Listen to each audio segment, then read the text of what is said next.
বাঁকুড়ার বড়জোড়া বিধানসভা কেন্দ্রে নির্বাচনকে ঘিরে রাজনৈতিক উত্তাপ ক্রমশ চরমে উঠছে। ভোটের দিন যত এগিয়ে আসছে ততই শাসক ও বিরোধী শিবিরের মধ্যে বাকযুদ্ধ তীব্র আকার ধারণ করছে। সম্প্রতি বিজেপির প্রচার সভা এবং তার পরবর্তী প্রক্রিয়াকে রীতিমতো কেন্দ্র করে নতুন করে বিতর্ক সৃষ্টি হয়েছে। শুক্রবার বড়জোড়া ব্লকের খারাড়ি অঞ্চল, ফুলবেড়িয়া মোড়, এনায়েতপুর এবং জামবেরিয়া সহ একাধিক গ্রামে ডোর টু ডোর প্রচার চালান বিজেপি প্রার্থী বিলেশ্বর সিনহা। তার সমর্থনে প্রচারে অংশ নেন বিষ্ণুপুরে বিজেপি সাংসদ সৌমিত্র খা। প্রচারের সময় বিজেপি কর্মী সমর্থকদের উপস্থিতি ছিল চোখে পড়ার মতো।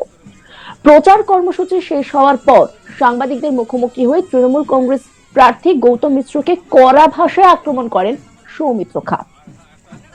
তিনি দাবি করেন তৃণমূল প্রার্থীর সঙ্গে তার কোনো রাজনৈতিক লড়াই নেই, কারণ তিনি একজন প্রকৃত রাজনীতিবিদই নন, ব্যবসায়ী।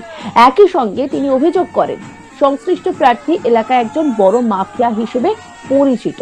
তার কথায় পুকুরের ছাই খেয়ে কলিয়ারি ও কলকারখানা দখলের উদ্দেশ্যে রাজনীতিতে এসেছেন। কি বলছেন সৌমিত্র খা, শোনাব আপনাদের। লড়াই নেই, লড়াই আবার কি? সত্যি কথা বলতে কোনো রাজনীতিবিদ যদি বড়জোড়া বিধানসভায় দাঁড়াতেন তাহলে লড়াই হতো। একজন ব্যবসায়ী দাঁড়িয়েছেন, তিনি ছাই পুকুরের ছাইটাকে শেষ করে ব্যবসায়ীদের ব্যতিগ্রস্ত তৈরি করে দিয়ে রাস্তার ধুলো খাইয়ে মানুষকে ব্যতিগ্রস্ত করে ছেড়েছেন। তিনি এখন কলিয়ারি দখল নিতে আসছেন, তিনি এখানকার কলকারখানা দখল নিতে আসছেন। কোনো যদি রাজনীতিবিদ দাঁড়াতো তাহলে বিল্লেশ্বর ঔষধে লড়াই হতো। অ্যাডভোকেট, স্বচ্ছতা আছে, আর যেহেতু একজন সত্যি কথা বলতে এলাকার একটা বড় মাফিয়া, তো সেখানে তার সঙ্গে লড়াইয়ের কিছু নেই। ব্যবসায়ীর সাথে রাজনীতিবিদের লড়াই হয় না। সৌমিত্র খার এই মন্তব্য ঘিরে ইতিমধ্যে রাজনৈতিক মহলে তুমুল বিতর্ক শুরু হয়েছে। শাসক ও বিরোধী উভয় পক্ষের নেতা কর্মীদের মধ্যে এই মন্তব্য নিয়ে চাপানুতো শুরু হয়েছে। রাজনৈতিক পর্যবেক্ষকদের মতে ভোটের আগে এই ধরনের ব্যক্তিগত আক্রমণ নির্বাচনী পরিবেশকে আরো উত্তপ্ত করে তুলছে। অন্যদিকে বিজেপি সাংসদের এই মন্তব্যের পাল্টা জবাব দিতে দেরি করেননি তৃণমূল কংগ্রেস প্রার্থী গৌতম মিশ্র। তিনি বলেন, কে কি বললো তাতে আমার কিছু যায় আসে না। আমি ছাই খেয়েছি না বালি খেয়েছি তার জবাব মানুষই দেবে। তিনি আরো জানান, আসন্ন ভোটের ফলাফলে সমস্ত অভিযোগের জবাব দেবে। কি বলেছেন তিনি, শোনাবো আপনাদের। কি বলেছে তার সঙ্গে আমি ডিবেটে যাব না। যেদিকে 4টে রেজাল্ট বেরোবে মানুষ বুঝিয়ে দেবে যে ছাই খেয়েছি না বালি খেয়েছি না, মানুষকে অসুবিধায় ফেলছি। যুব সমাজ আর দুস্থ মানুষ, এলাকা বুদ্ধিসম্পন্ন মানুষ, তারাই অ্যান্সার দিয়ে দেবে। তৃণমূল প্রার্থীর এই প্রতিক্রিয়াকে কেন্দ্র করেও রাজনৈতিক মহলে জোর চর্চা শুরু হয়েছে। তার এই মন্তব্যে আত্মবিশ্বাসের ইঙ্গিত রয়েছে বলেই মনে করছেন অনেকেই। একই সঙ্গে তিনি বিরোধীদের অভিযোগকে গুরুত্ব দিতে নারাজ বলেও স্পষ্ট করেছেন। বড়জোর এই বিষয়টা নিয়ে আলোচনা হতে পারে, এমনই মন্তব্য কিন্তু শোনা যাচ্ছে রাজনৈতিক বিশ্লেষকদের মধ্যে। বড়জোড়া বিধানসভা কেন্দ্রটি দীর্ঘদিন ধরেই রাজনৈতিকভাবে গুরুত্বপূর্ণ। এই কেন্দ্রে মূলত তৃণমূল কংগ্রেস ও বিজেপির মধ্যে সরাসরি লড়াই দেখা যায়। ফলে দুই দলের প্রার্থী ও নেতাদের মধ্যে এই ধরনের বাকযুদ্ধ যে নির্বাচনের উত্তাপ আরো খানিকটা বাড়িয়ে তুলবে তা বলাই যায়। বর্তমানে বড়জোড়া কেন্দ্রের গ্রামে গঞ্জে প্রচারে জোরদার দুই পক্ষই। ভোটারদের মন জয়ের জন্য চলছে জোর কদমে প্রচার, সভা, মিছিল। তবে রাজনৈতিক বিশ্লেষকদের মতে উন্নয়ন ও স্থানীয় ইস্যুর পাশাপাশি ব্যক্তিগত আক্রমণও এবারের নির্বাচনে গুরুত্বপূর্ণ ভূমিকা নিচ্ছে। সব মিলিয়ে বড়জোড়া বিধানসভা কেন্দ্র এখন রাজনৈতিক সংঘর্ষের কেন্দ্রবিন্দুতে পরিণত হয়েছে। আগামী ভোটের ফলাফলই নির্ধারণ করবে এই তীব্র বাকযুদ্ধের প্রভাব কতটা পড়ল নির্বাচনী ফলাফলে।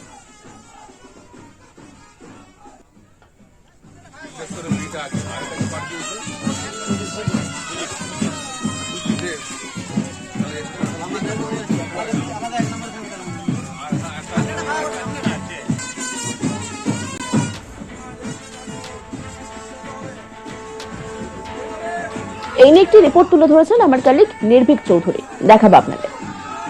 বিধানসভা ভোট পর্ব এখনো 1 মাস বাকি থাকলেও প্রচার চালাতে কিন্তু মরিয়া প্রত্যেকটা রাজনৈতিক দলের প্রার্থী।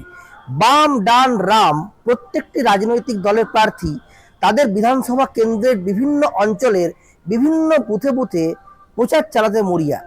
সেরকম বাঁকুড়া জেলার 253 নম্বর যে বর্জরা বিধানসভা রয়েছে সেখানকার বিজেপি প্রার্থী হিসেবে ঘোষণা করা হয়েছে বাঁকুড়া যে কোর্ট রয়েছে সেই কোর্টের আইনজীবী বিল্লেশ্বর সিনহার নাম। এদিন সন্ধ্যাবেলায় বিল্লেশ্বর সিনহার সাথে প্রচারে পা মেলান বিষ্ণুপুরের গেরুয়া সাংসদ তথা বঙ্গ বিজেপির অন্যতম মুখ সৌমিত্র খান। সৌমিত্র খান বিল্লেশ্বর সিনহা, যিনি বর্জরা বিধানসভা কেন্দ্রের প্রার্থী, তার সাথে গিয়ে বিভিন্ন জায়গায় জায়গায় তার সমর্থনে প্রচার চালান। তারপরে যখন সৌমিত্রবাবু সাংবাদিকদের মুখোমুখি হন, তিনি বলেন যে এই বর্জরা বিধানসভা কেন্দ্রের যিনি তৃণমূল কংগ্রেসের প্রার্থী গৌতম মিশ্র ওরফে শ্যাম, তিনি কিন্তু কোনো রাজনৈতিক কর্মী নন, তিনি একজন ব্যবসায়ী। তিনি তার নিজের ব্যবসাটাকে বোঝেন। এতদিন যাবৎ তিনি বিভিন্ন থার্মাল পাওয়ার প্ল্যান্টের পুকুরের যে ছাই, সেই ছাইকে তিনি পাচার করেছেন। এবার তিনি কয়লা এবং এই কলকারখানা থেকে মাসোহারা নেওয়ার জন্য প্রার্থী হয়েছেন। এক কথায় বলতে গেলে সৌমিত্রবাবু ওই বর্জরা বিধানসভা কেন্দ্রে তৃণমূল কংগ্রেস প্রার্থী গৌতম মিশ্র ওরফে শ্যামকে মাফিয়া বলে কটাক্ষ করলেন। এই বিষয়ে যখন তৃণমূল প্রার্থীর কাছে জানতে চাওয়া হয়, তৃণমূল প্রার্থী বলেন যে তার সম্পর্কে কে কি মন্তব্য করলো তাতে কিন্তু তার কোনো যায় আসে না। তিনি এই বিধানসভা কেন্দ্র থেকে বিপুল মানুষের সমর্থন নিয়ে এখানকার বিধায়ক হবেন। প্রসঙ্গত দেখা গেছে যে বিভিন্ন ভোট পর্ব শুরুর আগে রাজনৈতিক উত্তাপ জেলার বিভিন্ন প্রান্তে ছড়িয়ে পড়ে, একে অপরকে রীতিমতন বাক্য মানে কিন্তু বিদ্ধ করে চলে। এক্ষেত্রে তারও উলাটপুরাণ হলো না। ভোট পর্ব শুরু হতে এখনো বেশ কয়েকদিন বাকি থাকলেও ক্রমশ রাজনৈতিক উত্তাপ, রাজনৈতিক বাক্য বিনিময়ে উত্তপ্ত হলো বাঁকুড়ার রাজনীতি। এখন দেখার বিষয় এটাই যে সবে মিলে বিভিন্ন আসনগুলি থেকে কে জয়ের মুখ দেখতে পায়, সেটা এখন সময়ের অপেক্ষা। আগামী 4 মে তা কিন্তু স্পষ্টতই বলে দেবে। বাঁকুড়ার বর্জরা বিধানসভা কেন্দ্র নির্বাচনকে ঘিরে রাজনৈতিক উত্তাপ ক্রমশ চরমে উঠছে। ভোটের দিন যত এগিয়ে আসছে ততই শাসক ও বিরোধী শিবিরের মধ্যে বাকযুদ্ধ তীব্র আকার ধারণ করছে। সম্প্রতি বিজেপির প্রচার সভা এবং তার পরবর্তী প্রতিক্রিয়াকে কেন্দ্র করে নতুন করে বিতর্কের সৃষ্টি হয়েছে। শুক্রবার বর্জরা ব্লকের খারারি অঞ্চল, ফুলবেড়িয়া মোড়, এনায়েতপুর ও জামবেদিয়া সহ একাধিক গ্রামে ডোর টু ডোর প্রচার চালান বিজেপি প্রার্থী বিল্লেশ্বর সিনহা। তার সমর্থনে প্রচারে অংশ নেন বিষ্ণুপুরের বিজেপি সাংসদ সৌমিত্র খান। প্রচারের সময় বিজেপি কর্মী সমর্থকদের উপস্থিতি ছিল চোখে পড়ার মতো। প্রচার কর্মসূচি শেষ হওয়ার পর সাংবাদিকদের মুখোমুখি হয়ে তৃণমূল কংগ্রেস প্রার্থী গৌতম মিশ্রকে কড়া ভাষায় আক্রমণ করেন সৌমিত্র খান। কি বলেছেন তিনি শোনাব আপনাদের। লড়াই আবার কি? সত্যি কথা বলতে কোনো রাজনীতিবিদ যদি বর্জরা বিধানসভায় দাঁড়াতেন তাহলে লড়াই হতো।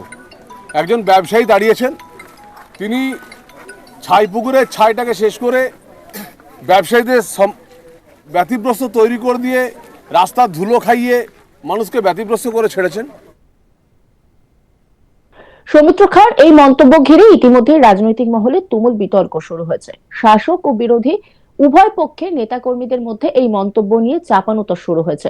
রাজনৈতিক পর্যবেক্ষকদের মতে ভোটের আগে এই ধরনের ব্যক্তিগত আক্রমণ নির্বাচনী পরিবেশকে আরো উত্তপ্ত করে তুলছে। অন্যান্য খবরের আপডেটের জন্য অবশ্যই নজর রাখুন আজ তাক বাংলার ইউটিউব স্ট্রিমিং এ। লাইক, কমেন্ট, শেয়ার এবং সাবস্ক্রাইব করতে ভুলবেন না।